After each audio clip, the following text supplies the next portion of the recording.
One mic, one voice. You can change the world, it's your choice. One mic, one voice. You can change the world, it's your choice. One mic, one voice. You can change the world, it's your choice. One mic, one voice. Welcome to the One Mic, One Voice show, building the collective conscious, a show that is created to give space where your voice, ideas, and informed opinions can be heard, appreciated, and yea, debated. I am Michael Eric Owens. And I'm DT, man, and we are back in Black Studios. Back once again. Man, I just want to welcome all our listeners, man, from across the globe. Tuning in with us, and we're so excited for today's show, License to Kill. Man, I can tell you it's been real hot on social media. And I know you've been on the battleground, man, on the Facebook battlefield. I think I took some might be some kinks in the armor on this one. It got hot, and for good reason. And we're going to get into that today, folks. We're so happy that you are here with us. I mean, with the death of Terrence Crutcher, I mean, it calls into question the promises of America, D. I mean, what promises, Mike? Man, well, yeah, of course we've been promised, right? Well, like Dr. King said, right? Have anybody made good on those promises? And that's the question. You know, that's the challenges. And Dr. King talked about how that it was time for America to pay up, but they had delivered insufficient funds, right? A check that was worthy of nothing. But there are some promises that we're going to get into, because I want us today to paint this dichotomy that exists in our society. I mean, can we continue to deny the police brutality against black folks in this country? I mean, can we continue to? Can we? Yeah, can we? Yes. In light of everything that we see, in light of everything that we hear. I mean, there are some protections, and these protections, and what we want to do, folks, we want to go down memory lane, right? We want to go down the historical lane of the past, because there are some promises that were given to black folk in this country that yet to have come to fruition. We're talking about the Reconstruction time period from 1865 to 1877, D, when we had what they call the Reconstruction Amendments, Amendments 13, 14, and 15. And why we're going to talk about some of these amendments, we want to focus in on the 14th Amendment. Okay, we had, of course, the 13th, as I said, the 14th and the 15th Amendment, which I considered the Reconstruction Amendments. 13th Amendment abolished slavery, got rid of it, right? Supposedly. In that form. Got rid of it. We're no longer in chains. The 14th Amendment is where we're going to spend some of our time today, addresses citizenship and the equal protection of the law for all citizens. And then, just for your knowledge, the 15th Amendment prohibited discrimination and voting rights of citizens based on race, color, or previous condition of servitude. Man, you know, what initially, and I want to hear some from our folks that are listening, but initially what sticks out in my mind, that in all of those areas, right, you can make a case that that's still happening today, right? Mass incarceration. Yes, right? sir. You know, we talked about in episodes in the past about convict leasing and Jim Crowism and redlining. redlining, exactly, in housing discrimination and so forth, we can actually say that although these amendments in the mid-19th century were adopted, we're still struggling, right? We're still haven't seen the true reality of this. And this plays a huge part, D, in the 14th Amendment. Equal protection of the law, right? For everybody. Is there equal protection For all of the law? people. The Constitution requiring that states guarantee the same rights, privilege, and protection. Protection. You talked about it in episodes past when we talked about a vulnerable people, about how we're unprotected in just about every aspect of our lives. We talked a little bit about that this week, man. Let's speak to that. And it's kind of scary. I talked about us having this discussion on episode 1 of this podcast. What is this? 70? What is it, man? 70 what? 77. 77. So from episode 1 to 77, we also see some regression there, right? Because nothing has changed. And there have been no safe spaces for us to live, since our existence on this planet, and the care of our European brothers and sisters. No safe place. Imagine that. Imagine being a citizen of this country. Imagine for a moment being raised in America with the idea that there is no safe place for you. Even in your own house. We think that we're relatively safe there, but there is no safe place. Right. And so unless you want to confine yourself to your house or, pretty much live in solitude, even that don't guarantee you safety, but you may be in a better situation. But that's kind of sad to think about, having to live that way just to say, I'm going to see tomorrow. Absolutely. And Elisa comments that there is no law for all citizens. No, that's true, baby. There ain't no law for all citizens. But we act as if there is, right? It's kind of like a superficial grace. It's these platitudes that we use. America is great. Right? America has always been great. That's the argument. Because I made a post that said, America not so beautiful. Oh, Mike. What happened? Why did you do that? How could you do that? I mean, and I'm sure you got positive responses, right? Oh, man.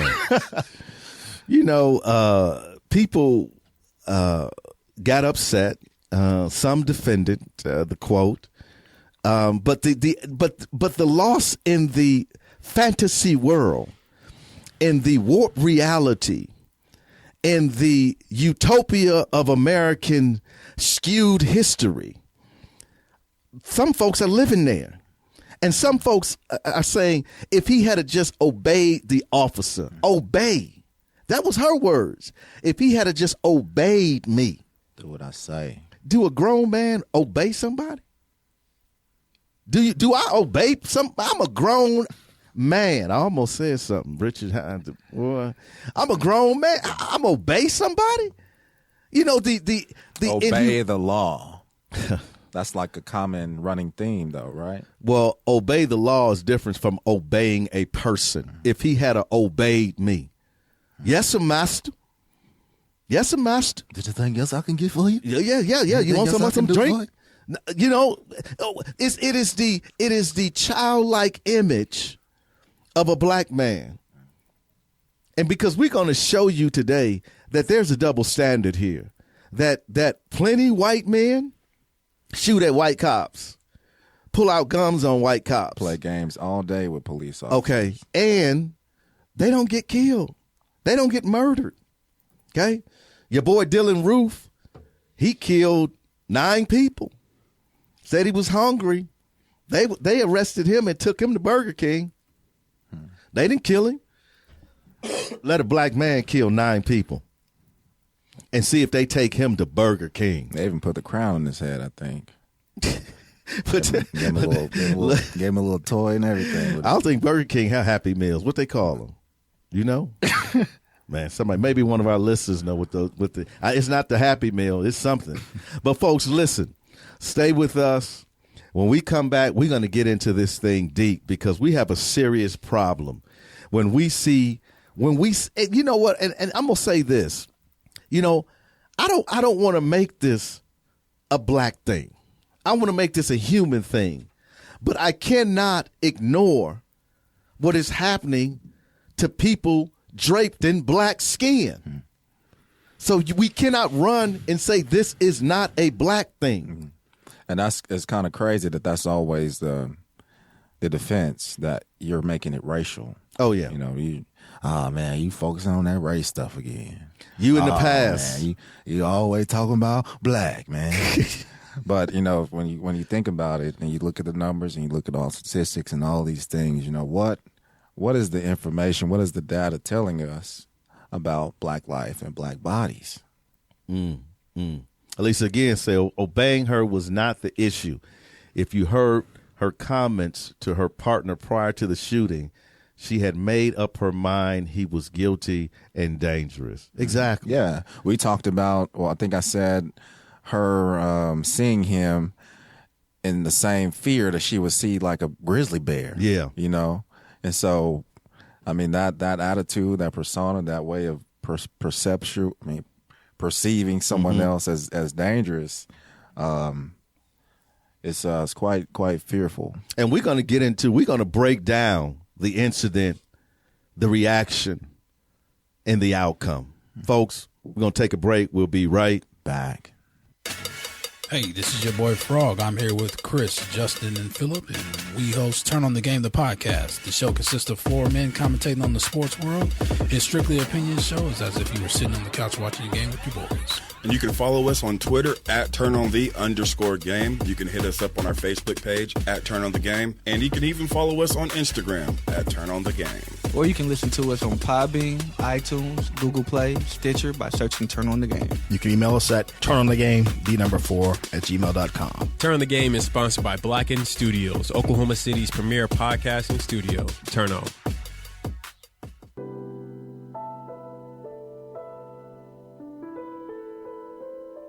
This is Dr. Laura Gillot, and when I listen to podcasts, I always listen to the One Mic, One Voice show. Welcome back, folks. Okay, deadly force. Now, law enforcement, you know what? I am tired of people telling me all cops ain't bad. Where the good cops? Where's the outrage? Now, we're going to bring out some former cops, but there is a police culture that is corrupt. It is not about black and white police officers. It's about the code of blue, right? Those who stand behind that badge, those who coalesce around and also lie for each other. Man, they don't. Oh, yeah. Oh, man. The good old boy system. It is a good old boy and girl system. The law enforcement oath, D. Huh? On my honor, I will never betray my badge. That is true. My integrity, I don't know about that. My character or the public trust. I will always have the courage to hold myself and others accountable for their action. Now, this is their oath. I will always uphold the Constitution, my community, and the agency I serve. Now, we talked about the Constitution. Let's take a look at this for a moment. The Constitution says that as a minority, black and brown folk, we have the same protection under the law, right? That's what the Constitution said. But they stand up there, put their hand up, and say, "Guess what? I'm gonna uphold the Constitution." You fail there. My community. Let me ask you, what is the relationship between minority folk and the police in their community? Oh, they have several songs about it. I don't ever heard of it. It starts with F the police.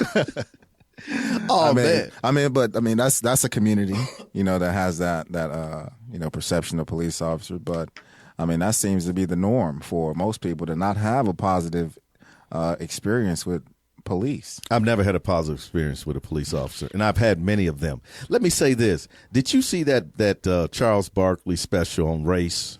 I haven't checked it out yet. Now, I'm not a fan of Charles anyway. I think when it comes to basketball, he probably, is definitely an expert. When it comes to race, I think he needs to sit down and be quiet. But because he said so, he called the people in Ferguson thugs and so forth. But he did this thing for, I believe it was for TNT, this thing on race.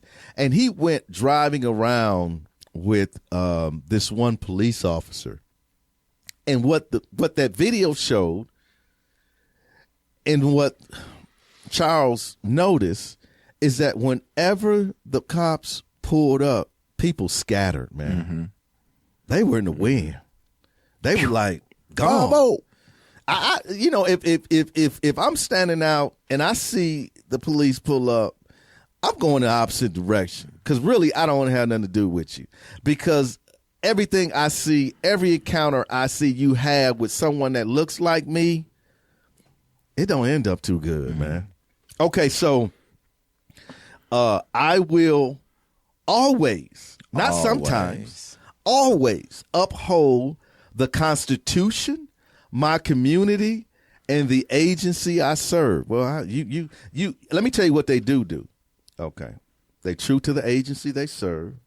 They honor. They don't betray their badge. They don't betray their badge. They come around that badge, man. They hover around that badge. Blue lives matter, huh? You can say blue lives matter, but if I say black lives matter, people say, "Oh my God, what are you talking about?" Black lives matter is a racist movement. How's it a racist movement, right? How's it a racist movement, right? I mean, we got another comment. Obeying her was not the issue. Oh, I'm sorry, up top. You have to make it a black thing, says Elisa.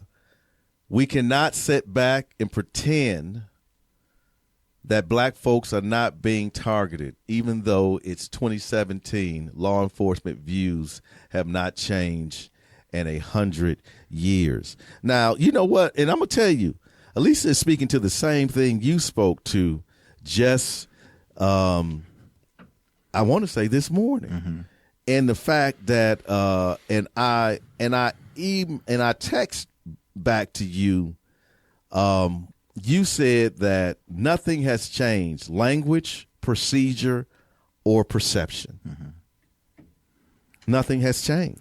So even going back to what we talked about earlier, this word obey, that's like a historical term that's been used amongst police officers when trying to get people to, quote unquote, comply with things that are being said to them. And so even the way that we go about a police interaction between an officer and a civilian or whatever, those things are pretty much routine. The way that all officers handle it, you even hear when they're talking amongst each other, well, if he just would have did what she said, or she just would have did what he said, or he did what he said, I mean, we had that episode, Comply or Die. And that goes back to you talking about them defending the badge, because no matter what, they're all speaking the same language, and whether it's working or not, that's the only reference point they have to conduct themselves. Nothing has changed. Why do we think it's something different when everything is still the same? It has this criminality has been associated with black consciousness forever. Okay? Thug, lazy, violent. Those have been associated. Nothing has changed. It is, trust me, folks, we have to call it what it is. It's a black thing. It's a black thing. It's a minority thing. It's a black and brown thing. Let's I want to listen to this clip we got here folks, and this is a former police officer talking about the condition of police culture. The 2 fatal shootings are just the latest in a long list of incidents that resulted in the deaths of black people at the hands of police officers. As Mike Drolet explains, it has been more than 50 years since the civil rights movement, but race relations is still a major issue in the U.S. It all seems so familiar. The protests, the calls to action, the anger. I'm mad! I'm so mad! And I'm angry! And she's speaking for a growing number of Americans who are asking how this keeps on happening. This week it was Louisiana, in Minnesota, in 2014, Ferguson, Missouri, in 2015, Charleston, South Carolina, Chicago, and on and on. These things don't only happen when they get caught on camera. So this is something that happens all the time. So when you see this happen on camera again and again and again, it's like, wow. The statistics actually prove there hasn't been an increase in police-related deaths involving blacks over the past 3 years. We're just seeing more because of cell phone cameras. But the issue is real, and the statistics are damning. In 2015, a Louisville study looked at 93 fatal shootings in the U.S. involving unarmed people. Of those, 40% were black. Put another way, blacks were 7 times more likely than unarmed white men to be shot and killed. Race does play a factor, that there's implicit bias going on where officers may perceive black suspects to be a greater threat or to be more prone to having committed a crime. And that suggests a much deeper societal problem. In the U.S., whites make up 63% of the population, blacks 12%. Yet in the prison system, 37% are black, 34% white. Race, 50 years after the civil rights movement, is still a hot-button issue. And it's not just victims' families screaming for change. Ohio police officer Nakia Jones couldn't stay silent anymore. It bothers me when I hear people say, y'all police officers this, y'all police officers that. If you are white and you working in a black community and you are racist, you need to be ashamed of yourself. We've seen this anger before, but in Louisiana and Minnesota, no doubt they're asking if this is the ending or just another chapter. Mike Drolet, Global News, Toronto. System is operating at a moral deficit, and that deficit is built on the institutional racism that is at its foundation. Let me give you an example of what I'm talking about to weave that into what you showed the viewers earlier and show you what I mean. But almost half a century, I can't name a single black officer that has ever shot at an unarmed white person. I can't name a single black officer that has ever shot at a white person, period.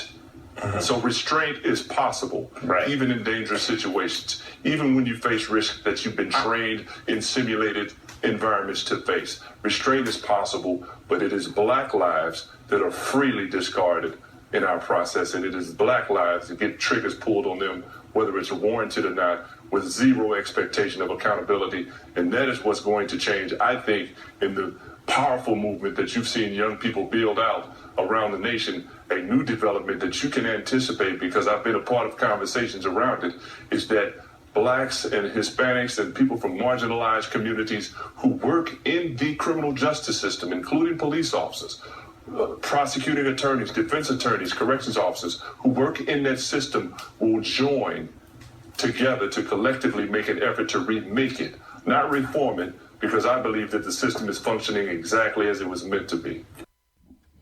Okay. Interesting. So the system is working exactly the way it was created to. Mm-hmm. Remake the system. I want to come back to that. But the statistical data is pretty clear on this issue, right? I would say so. I even listened to him talk about how black officers respond to white people, or whatever. I know that even that officer knows that he'll be judged differently if it should be the case that they're shooting at white kids or white people or whatever, and also that labeling of criminality also plays a part in that. Because he'll be judged according to that. What if we had a succession of black officers shooting white teens? Yeah. What would that look like? This whole narrative would be different. Okay. I think even the whole what if Tamir Rice was white and he had the BB gun and 2 black officers pulled up and just executed him? What do you think the outcry would be? It's interesting, right? When we create that picture, what about was it Eric Gardner, one that was choked out? Wasn't it him? What if it was all black officers that choked out a white guy and he was yelling, "I can't breathe"? What would that be like? Huh? You think we would be saying Blue Lives Matter? You think we would be saying we need to support our police? Okay. What about the young gentleman in Chicago that was just walking, right? He was just walking and he was shot down. You remember the tape that came out later on where the officer said that that the black man had attacked him? What if that was a white guy and the tape came out and the black officers now had said that they were attacked by him, but the tape came out and shown that he was like 20 feet away when he was shot, right? Walter Scott. What if Walter Scott was white and he wrestled with a black police officer and he ran away from the black police officer, but the black police officer shot him 6 times in his back? What do you think that conversation would be like? I'm hoping that our listeners are asking themselves those questions. That's a double standard, folks. We can see how can we take a mass murderer to Burger King that has it's proven that he killed these people, sat in Bible study, maybe even read a little scripture, following along with the word, maybe even sung a little song, Lord, huh? And then when they got ready to leave, he executed them, right? But no, we can take him in and we can take him to get something to eat, and somehow he's alive. Wow. That's to me, if you can't see this double standard, man, I don't see, D, there's got to be a place where we start, right? It's like, just take a couple, right? A couple that's arguing. And if they don't never like sit down and agree that there's a problem, right? Their relationship is forever going to be jacked up. See, America, we can't sit down. And that's funny because that's the thing. Like, we're going to be in this relationship a long time, you know? Like, neither of us is going anywhere. We bought the house, got the kids. Yeah, I mean, we're going to be around for a while. So as you're saying, you know, there has to be a starting place for at least for us to come to the table and say, hey, honey, look, we ain't been seeing eye to eye all these years. And I mean, we got the kids coming up, and I just want to make sure everything's good for them, you know, at least. But I'm unhappy. I'm not feeling it right now. You know, is there anything we can do to just, you know, kind of hash this out? You got to acknowledge, right? You have to acknowledge that there is an issue. And if you don't do that, if we don't come to grips with that, we go nowhere. And that's why when we're talking about these issues, like this woman came on Facebook the other day and said, we're complaining.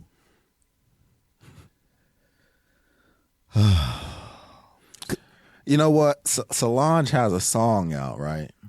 You know who Solange is? Who? Solange.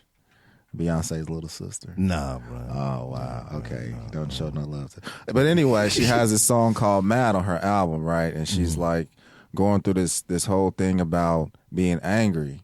And she says she goes up to this girl. She's like, why you always complaining? Why you always blaming? You know, why you always so mad? And then at the end, she's like, you know, I got a lot to be mad about. And then by the end of the song, she's saying, you know, I don't have the right to be mad.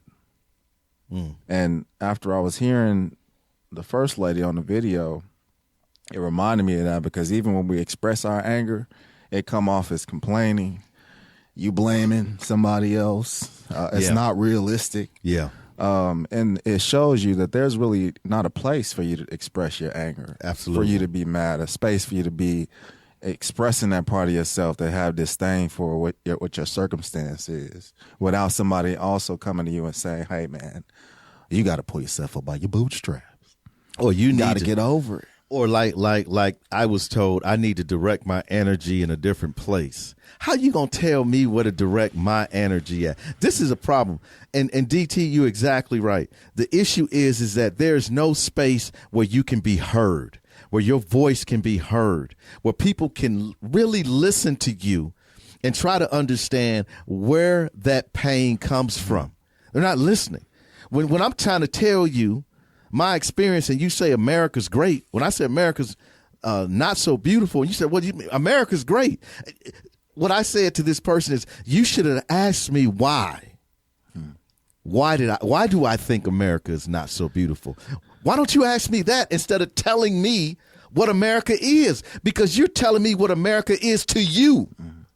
That's fine. But don't make your reality my reality. That's where the problem comes at. That's when you're marginalized. You know, that's why we have rampant sexism in our country today. That's how we can marginalize women, because we're saying we want you to be what we want you to be, right? You can't have your own thoughts. You can't have your own desires. You can't live the way that you want to live simply because we don't want you to be that way. Elisa goes on to say, you know what the answer is? There is no justice for the innocent. Well, dead men don't talk.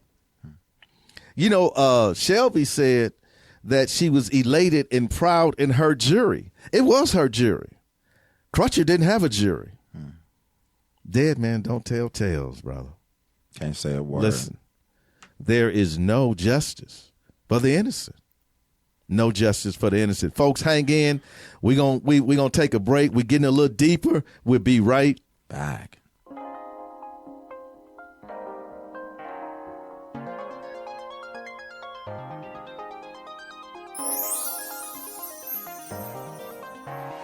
Hi, everyone. This is Roxy Davis. And this is Deborah Burris. And we are The Roxy by Design Show. Our show is designed to bring healing as we share our stories while God redesign our lives. So take a ride with us. So you can find us at Podbean, iTunes, Facebook and Twitter, and blackenstudios.com. So thank you, everyone, for listening to The Roxy by Design Show. You have a blessed day. And we love you.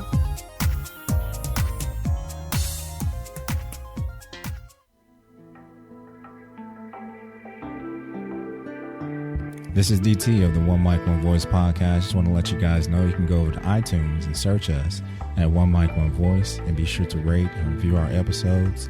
Let us know about any feedback that you have and what you enjoy about the episodes. Also, you can go over to Stitcher, where you can get the latest and freshest episodes of our podcast streamed directly to your smartphone or iPad. No downloading or syncing. How cool. Real smooth. Also, we just like to take the time to thank you for your time and for your energy and for spending time with us as we discuss the historical record of our time. Welcome back, folks. Listen, there is a history. Let me say that again. A history of police brutality toward black folks. Roll that, Richard. As the verdict approaches for Darren Wilson, the Ferguson, Missouri police officer who shot and killed 18-year-old Michael Brown, the city continues to protest what they argue to be an unfair, trigger-happy police force and a war zone reaction to civilian protests. Unfortunately, this is far from the first time we've heard this story in America. Los Angeles, 1991. Rodney King, a 25-year-old black man, refuses to pull over after he's flagged for speeding. After a high-speed chase, 4 police officers surround him and severely beat him. Security footage sparks mass public outrage. Despite that, all 4 officers are acquitted of excessive force charges, and residents riot in South Central LA, causing millions of dollars in damage, thousands of injuries, and 53 deaths. New York, 2006. Sean Bell is drunk at his bachelor party. After an altercation outside a nightclub is misinterpreted by police, Bell and 2 friends are shot 50 times, killing Bell and severely injuring the others. Mass protests follow, and despite outcry, all officers tried for the shooting are acquitted. San Francisco, 2009. Oscar Grant is involved in a drunk scuffle on a BART train late on New Year's night. Police respond and detain Grant and several friends. An unarmed Grant resists his subduer, despite being kept prone. An officer on the scene shoots him in the back, in front of dozens of witnesses, some of whom are videotaping the incident. Grant dies in the hospital a few hours later. The community immediately galvanizes to demonstrate against the police's conduct. The officer serves 2 years in prison and is now out on parole. The events inspired the 2013 film Fruitvale Station. Sanford, Florida, 2012. 17-year-old Trayvon Martin is walking home from a convenience store. Neighborhood watch coordinator George Zimmerman believes Martin looks suspicious. After he calls the police, Zimmerman approaches Martin. The two struggle, and Zimmerman fatally shoots and kills the unarmed teenager. Protests spread across the country, with figures like Al Sharpton and President Obama lending their voices in disdain for Florida's Stand Your Ground laws, which to this date have not been changed. I just ask people to consider, if Trayvon Martin was of age and armed, could he have stood his ground on that sidewalk? Ferguson, Missouri, 2014. Michael Brown and a friend are walking in the middle of the street. Officer Darren Wilson orders Brown and his friend off the street. A struggle ensues through the officer's truck's window, and a gunshot sends Brown running. Wilson pursues and shoots Brown 6 times. Protests, both violent and peaceful, erupt in Ferguson. Eventually, police deploy in military fashion, using non-lethal beanbag rounds to control protests and injuring several children in the process. Federal and state governments decide to take a second look at the over-militarization of police. Brown's death and the resulting chaos in Ferguson are milestones in the momentum these cases have gained. Outcry is louder on both sides, and while the government pledges to consider reform to police policy and state law, it seems like these stories have become depressingly predictable. If a white male teen was involved in the same kind of scenario, that from top to bottom, both the outcome and the aftermath might have been different. How many more times can the country withstand a tragic shooting, a muddy trial, and the resulting chaos?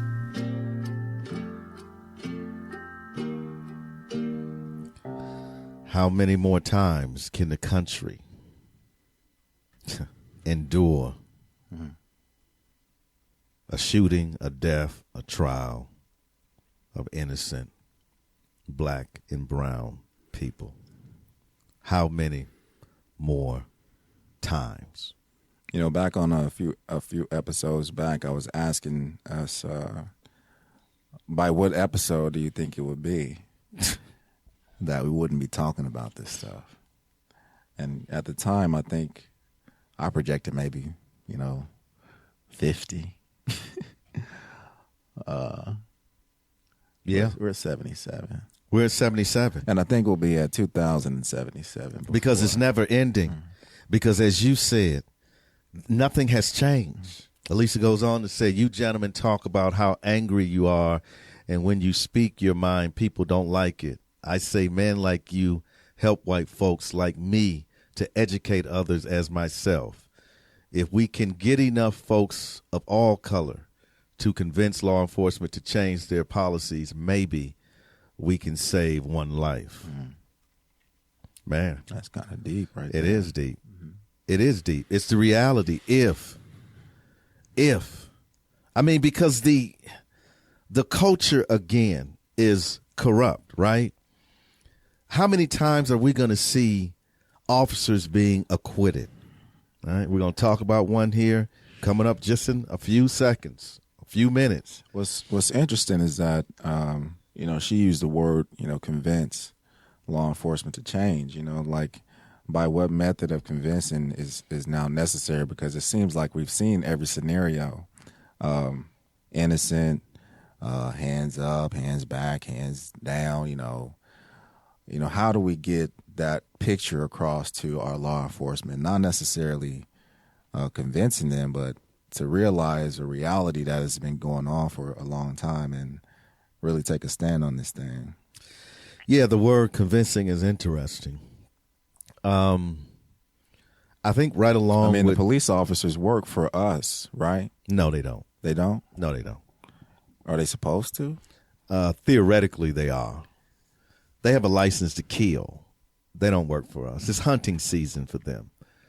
I think that's the failure of how we analyze and look at this. You hear they're here to protect and to serve. Since when? The brother said in the video, which is so true, even in the statistical data, it says that not more of us are being killed by cops today than in the past. The difference is there's just a camera. They have always been killing us. So this idea that somehow, somewhere, at some point in time in history, that they served and protected us is the biggest lie out there. I mean, so in given that, I would also argue that we've been kind of tricked into thinking that things are going to get better. You know, that there's some aspect of progress that's supposed to be made when in our history we've seen regressions throughout. And this may be another one of those periods where we're going backwards and not going forward. Well, obviously I would agree we're not going forward. I would say we're stuck in time because it has always been this way, right? You know, what usually brings about change is pressure. And we have yet to unite enough pressure on the police culture to make a difference. Now, what will change this system up rather quickly is to see some officers being tried for first-degree murder, being put on death row and executed. So there is no accountability. Like he said in that video, officers call that a vacation, a paid vacation. I'm going on a paid vacation. And so when that occurs, wow, you know, I mean, man, you just kill somebody. You don't value their life anyway. And Elisa responds to your comment, DT. She says, what I'm trying to say is if law enforcement treats whites different, then those same whites should stand up for African Americans and maybe someone will listen. But they're not going to do it. Well, and you know, I'm going to say this. She is so correct. I mean, Elisa and others like her, if you look at my thread, there were plenty of white people going in. I mean, going in, like, you know, they have their hand on the pulse. They understand what's going on in America. I think what has happened is our white brothers and sisters have yet to figure out how to galvanize that much energy against an issue like this, right? We've seen the Women's March, right? We've seen them come together. We have yet to see that cross-section of black and white, and mainly white, right? Brothers and sisters coming together for this cause in a very, I think, large way that makes an impact, that makes a statement, right? Because she's exactly correct. It is a privileged class that's got to coalesce around folks like you and I that are trying to move this conversation forward, that are trying to put the pressure and the awareness of what's going on, not just now, but what has historically went on in our country. I just want to say something right quick, and then I want to move toward Tulsa. But let me say this. It is okay in our country for a white man to carry a gun with a license. A white man can walk out with a shotgun on, AR-15. We've seen it in the Bundys, right, when they took over the federal building, right? They even did an interview with a shotgun. I mean, he was interviewed talking about they wasn't going to leave the government building and how far the government had extended their powers and this, that. Nobody. But what if we right now, me and you, strapped on AR-15s, and we're licensed to carry, and go walking out right over there on that unqueue? What you think would happen? I think somebody may offer us a coffee. Somebody may say, hey, Mike, lovely weather we're having, right? Two dangerous black guys. Yeah. Okay. Folks, listen. I want to turn to Tulsa. I want to turn to this officer Shelby, this one that was acquitted of murdering, executing Terrence Crutcher. Take a listen to his family. From my granddaughter. And it says, JoJo, that lady killed my daddy. And in response to that, I told her God is still in control. And you remember that. I have 4 grandchildren that are at home now that has lost their daddy. I said that I would accept whatever the verdict was, and I'm going to do that. But let it be known that I believe in my heart that Betty Shelby got away with murder. And I don't know what was in the mind of that jury, how they could come to that conclusion. There was precise evidence that said she was guilty. This is definitely a tough pill to swallow. The facts were there. All the elements of manslaughter was there. Terrence's hands were up. Terrence was not an imminent threat. Terrence did not attack her. Terrence did not charge at her. Terrence was not the aggressor. Betty Shelby was the aggressor. Betty Shelby had the gun. Betty Shelby was following him with his hands up. Betty Shelby murdered my brother. And after she murdered my brother, all of the officers involved with the Tulsa Police Department tried to cover for her. What I got out of this case is that a cover-up was exposed. A cover-up was exposed. And they walked by my brother to go check on Betty Joe. In the last few breaths of my brother's life, he laid there alone. And nobody held his hand. Nobody said, Terrence, or hey, are you okay? He had to lay there alone. And these are officers who are paid to serve and protect us. Paid to serve and protect us. They're paid. Not to serve and protect us. Paid vacations, baby. That's the lie, right? The voices of injustice. Another comment here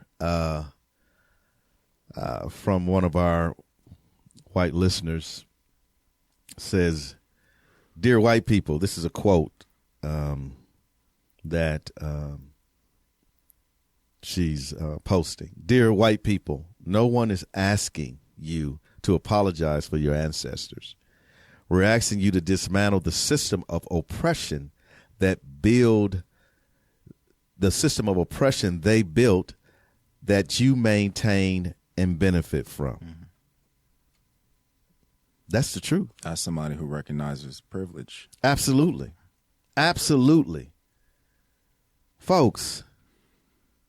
And you know what's funny, Mike, is that even you putting that post out about, America not being so beautiful, the fact that people are so ready to defend an idea, without, breaking it down and kind of getting to the why of why you may have said something like that is just a testament to how ignorant some people really are to what's happening out here. It's like, how could you not see America in this, yellow brick road, beautiful streets paved in gold type place? Everybody has the same opportunity. Mm-hmm. One person piped in on that thread.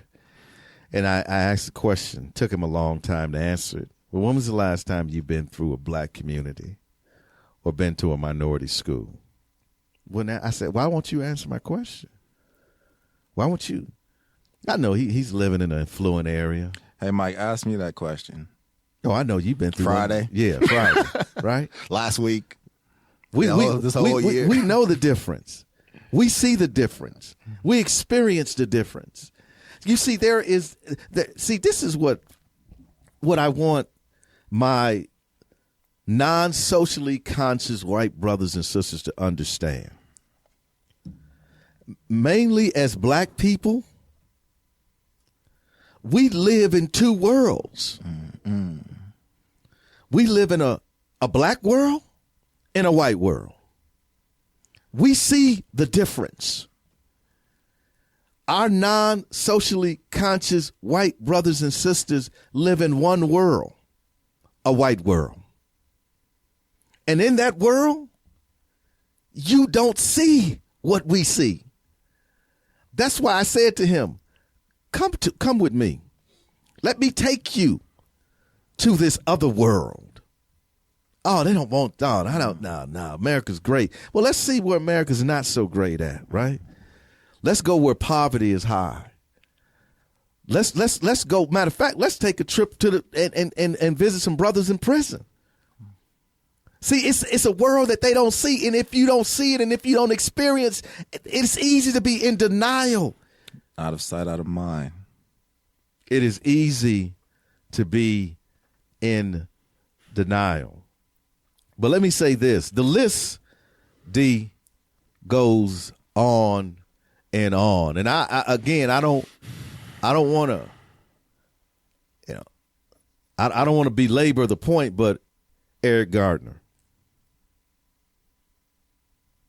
Dontre Hamilton, John Crawford III,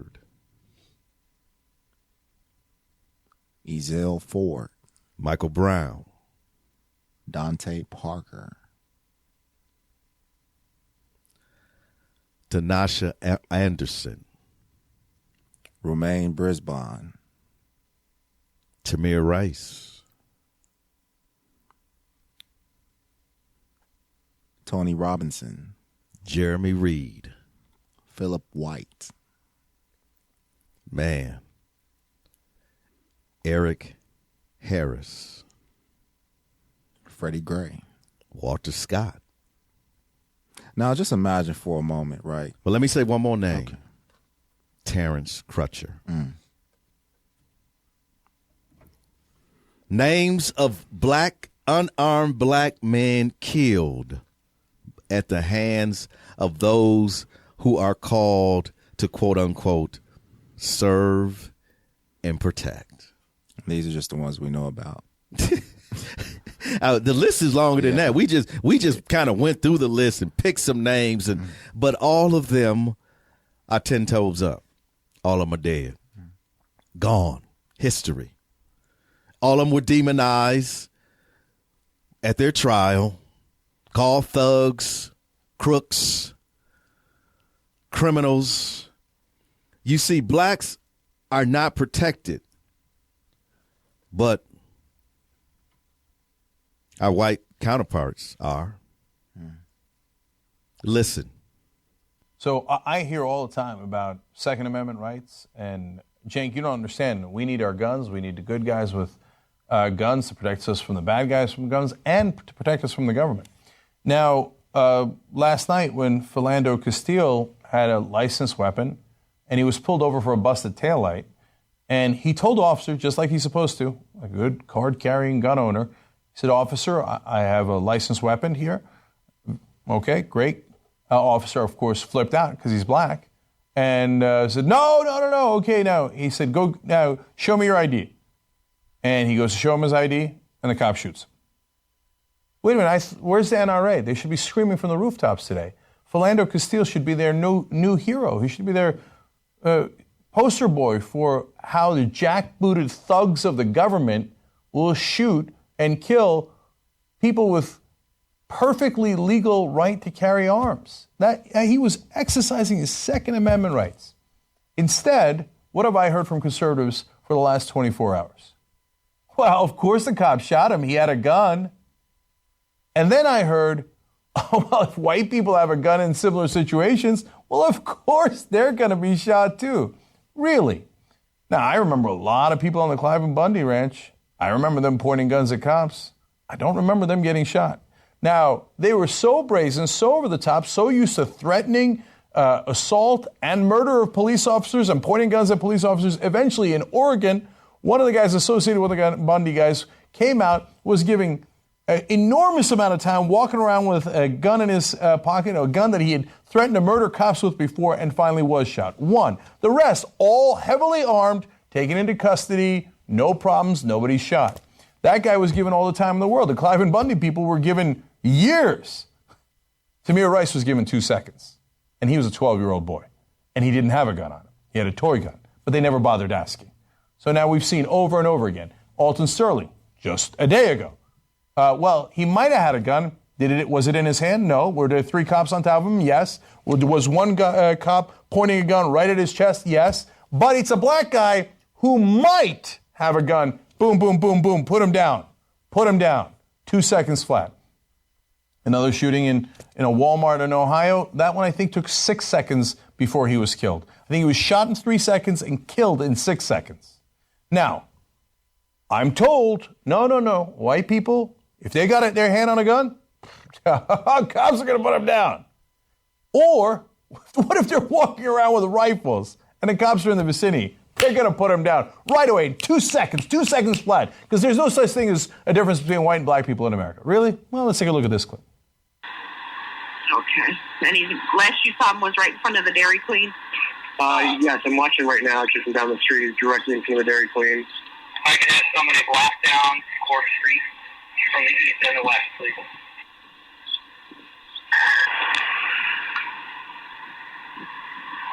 Hey, partner, how you doing?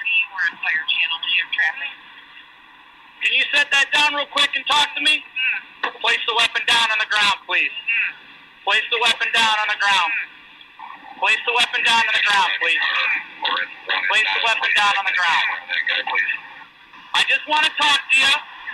I just want to talk to you walking around here scaring people, man. I understand your rights, and I'm not trying to violate your rights. What's your name, bud? What's that? Joe Schmo? Okay.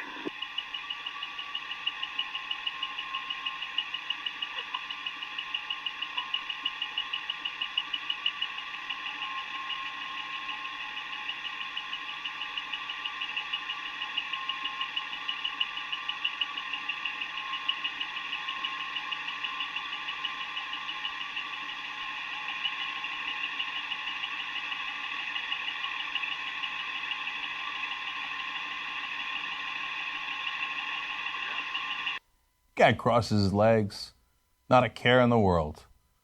That took a long time. And look at that, they didn't have to put him down. Now, I'm not saying they should have shot that guy. I don't want them shooting that guy. I also don't want them shooting unarmed black men. I want the same standard. Now, I've seen all the video. I've shown you all the video of how they treat black men in America, even if they don't have a gun, or it's a toy gun, or God forbid it's a real gun, even if they're not anywhere near it. Okay. So in that case, it's a white guy. Hey, partner, how you doing? You remember all the cases we showed you where cops come up to armed black guys and go, hey, partner, how you doing? And then he goes on to say, no, I'm not trying to violate your rights. Now, if you're an African American in this country, how many times have the cops walked up to you when you're armed and go, hey, I'm not trying to violate your rights? They're always telling you about your rights, right? And how they don't want to violate them. They're always so polite like that. And, oh my God, Alton Sterling might be somewhere near a gun. Hey, Philando Castile is a licensed gun owner. He tells the officers he hasn't pulled it. He doesn't have it, right? Nah, but he's got to go. Killed within seconds. This guy, I'm not trying to violate. Hey, partner, how you doing? And then they walk up to him as that rifle is right next to him. They didn't even pull their gun. They're like, no, it's a white guy. We don't have to pull our guns. Kill him. No way. Hey, partner. You really think black people are treated the same way in this country? And you're really going to tell me, white people are shot at the same rate that black people are? First of all, that's just not a fact. The fact is, unarmed, let alone armed, 5 times more likely to get shot if you're unarmed, if you're black, as opposed to white. Okay? I got many more videos where that came from. Now, in this case, the guy's eventually going to get shot. Let's see if it's within 2 seconds. And remember, for Laquan McDonald, I think they shot him 16 times in 13 seconds. And in the case of Castile last night, they shot him reports of 3, 4, or 5 times So let's call it 4. Oh, well, hey, look, I can't take any risks with my life. So if I go to shoot, I've got to shoot to kill. With Alton Sterling, the night before, they shoot him, boom, boom, boom. Then we wait a couple of seconds, we see it in the video, and then boom, boom, boom, boom, boom again. And at the end, he's got no gun in his hands. Because they can't take any chances. Unless it's a white guy, in which case they can take many chances. Let's watch. Watch as the man in the red shirt and shorts walks with his hands up to his car. He gets in, then emerges with this. Gun! Police officers immediately shout out a warning that he's armed, then take cover. Dave Street saw it as it happened. He got out of his car, and he's waving his gun around, pointing all around everywhere. He even pointed at the helicopter. Okay? So, then boom, was shot from the rifle. The man went down, and for more than a half hour, police tried to convince him to move away from the gun. And they couldn't approach him after they had him down because he still had the gun. Finally, he got up from a seated position and walked to the shade of a nearby tree. Police slowly moved in and took him into custody, later telling reporters they'd been summoned to De Anza Cove by a caller who said the man had a weapon and wanted to kill himself. When it's a black teenager, 2 seconds.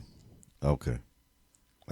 And that video, if you're one of our patron account members, you can watch the entire video. I just want to show you. We just wanted to show you the difference here. That somehow, and there's many more. I mean, just Google it for yourself. There's cases where white men have shot at cops and they've chased them down, okay, and arrested them. Why does it have to be the end of a minority person's life when they have an encounter with a police officer, whether they have a gun or they don't have a gun? Why? What is it out there that makes me, DT, Rich, we're dangerous? We're going to hurt you. Officer Shelby said, I was afraid for my life. I have never been that afraid in my life. The man was walking away from you, fool. I have never been afraid of a man walking away from me. Do you? And plus, you had your gun drawn. You saw no weapon. You saw no. What were you afraid of? Oh, her husband said it. Big black dude. He's a big black dude. See? No, he said looks like a bad dude. Looks like a bad dude. Okay. Why? How did he look like a bad dude? Because he was black. That was a big black part I was talking about. So that's it, right? That's it. Your very skin tone, the perception of who you are, puts a bullseye on you. If you're white, let the sun go, you're all right. You're black, brown, you stick around. If you're black, step back. The reality is we are being murdered in the city streets simply because of the color of our skin. Steel. So what? So D, what do we do? What do we do? Elisa says Eric Gardner was the worst act of cruelty, with so many people standing around as he yelled for help, and his pleas fell on deaf ears. I think that comment right there kind of explains your question. And with all those eyes around, with all the, different people who could have intervened or, de-escalated the situation, we seen a man get murdered live. And so, what do you do when we've been given every indication that even with the most evidence, the most eyes, the most research support, hey, we end up with the same circumstances. Another comment says, how do we ever make them understand? From a white and woke listener. How do we ever get them to understand? I mean, that's what we're grappling with now. How do we get people to understand that it is inhumane to kill an unarmed person and to hide behind the fact that I thought he was going for something? Right? Why would you think he would, when you have a white person that has something and you're not afraid? It's funny because I watched her recount the story of what happened. And, you know, by her description, he wasn't moving fast at all. You know, this guy, she kept saying how big he was. He was mumbling something. He had his hands up most of the time. He reached back down into his pocket a few times before she told him, you know, stop or pull your hand out. He put it back up. She then asked him to get down on his knees. And if she was accurate in her description, I mean, she said he was 300 pounds, you know, by her visual, being able to look at him and tell.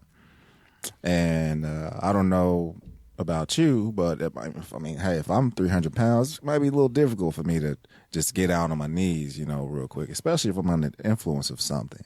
Absolutely. And so as she's continuing to tell the story, he walks over to the car, and I'm thinking, okay, maybe he can't explain to her that, you know, man, something's wrong with me. I can't communicate, but I'm going to walk over here and be compliant over here, you know, up against the car or whatever. And her not being able to put those little things together in that moment where she took his life instead of, you know, taking a step back and actually being able to gauge the situation properly.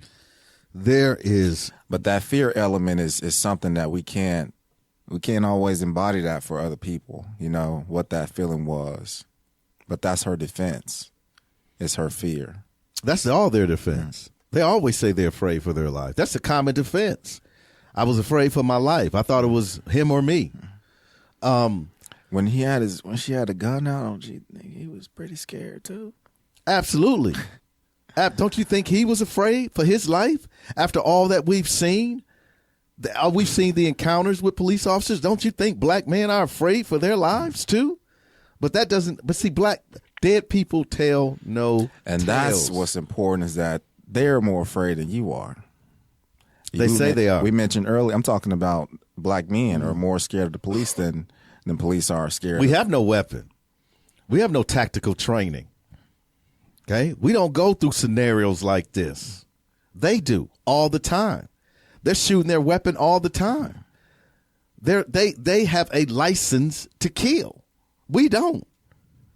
And so when I hear about, well, we need to help de-escalate the situation, why do I need to help you de-escalate the situation? I haven't escalated anything.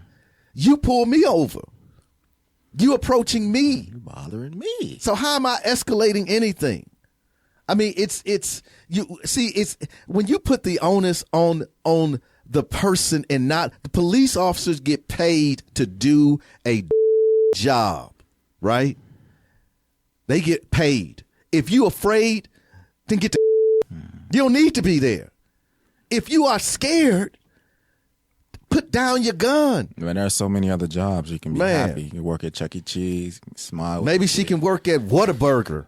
Maybe she can make a good burger or something. Maybe that's what's all she made out to do. You know what I'm saying? Don't get a gun. Celebration Station. I mean, very low risk. Frontier City or something. You know what I mean? Hey, I don't know. Maybe, but being a police officer is not something she should do. I mean, one of our listeners mentioned the Warren Theater and the Latino brother that was choked out. You know, he lost his life. There was no charges. Alicia says, do these cops have tasers or just guns? I mean, that's so true. The guy her partner had her tased. He tased him at the same time. And she also said that she thought she was alone.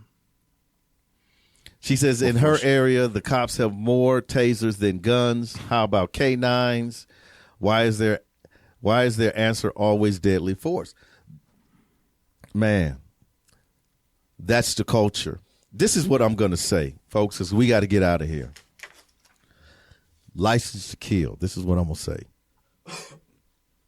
As the former police officer said, Brother Reddick said, the system has got to be completely overhauled. There is no conforming. There is no tweaking. There is no, we need to do this a little better. We need to go back to this, DT. Why do we have a police force to begin with? Why do they exist? What role do they play in our society? What are the boundaries of their authority and not? We need to get to the point where these conversations in the creation of the 21st century police force must be done in conjunction with the community. Law enforcement, FOP, all of that is just, I almost said it, but all of it is a joke. It needs to be dismantled. That's the only thing. I don't care how much outcry we have. Look at Ferguson. They had to bring in the National Guard. Look at, it doesn't, no amount of pressure, no amount of coalescing of the citizenry. The entire system must be abolished and remade from the ground up, because history will speak of us. Somewhere in the distant future, a scribe will reach down deep into the archives of our time, and what will she find? Will she discover that we overcame our differences? Will she find that out of many, we became one? Or will we find that we solved nothing and remain a divided peoples? Yes, history will speak of us. We can make a difference if we try. We can be the change that's in our lives. All we gotta do is work together. We gotta raise our children better. We gotta stop the hate, and spread the love. One mic, one voice. You can change the world, it's your choice. One mic, one voice. You can change the world, it's your choice. One mic, one voice. You can change the world, it's your choice. One mic, one voice. You can change the world, it's your choice. Your choice.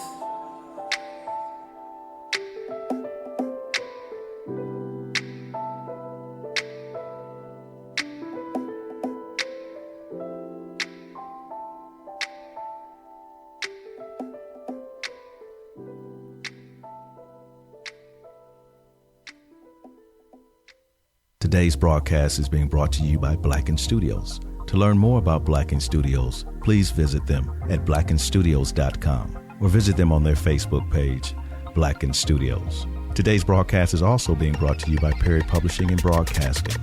To learn more about Perry Publishing and Broadcasting, please visit their website at perrypublishingandbroadcasting.net. The opinions of the One Mic, One Voice show do not reflect the views of Blacken Studios or Perry Publishing and Broadcasting. Thank you for downloading the One Mic, One Voice show.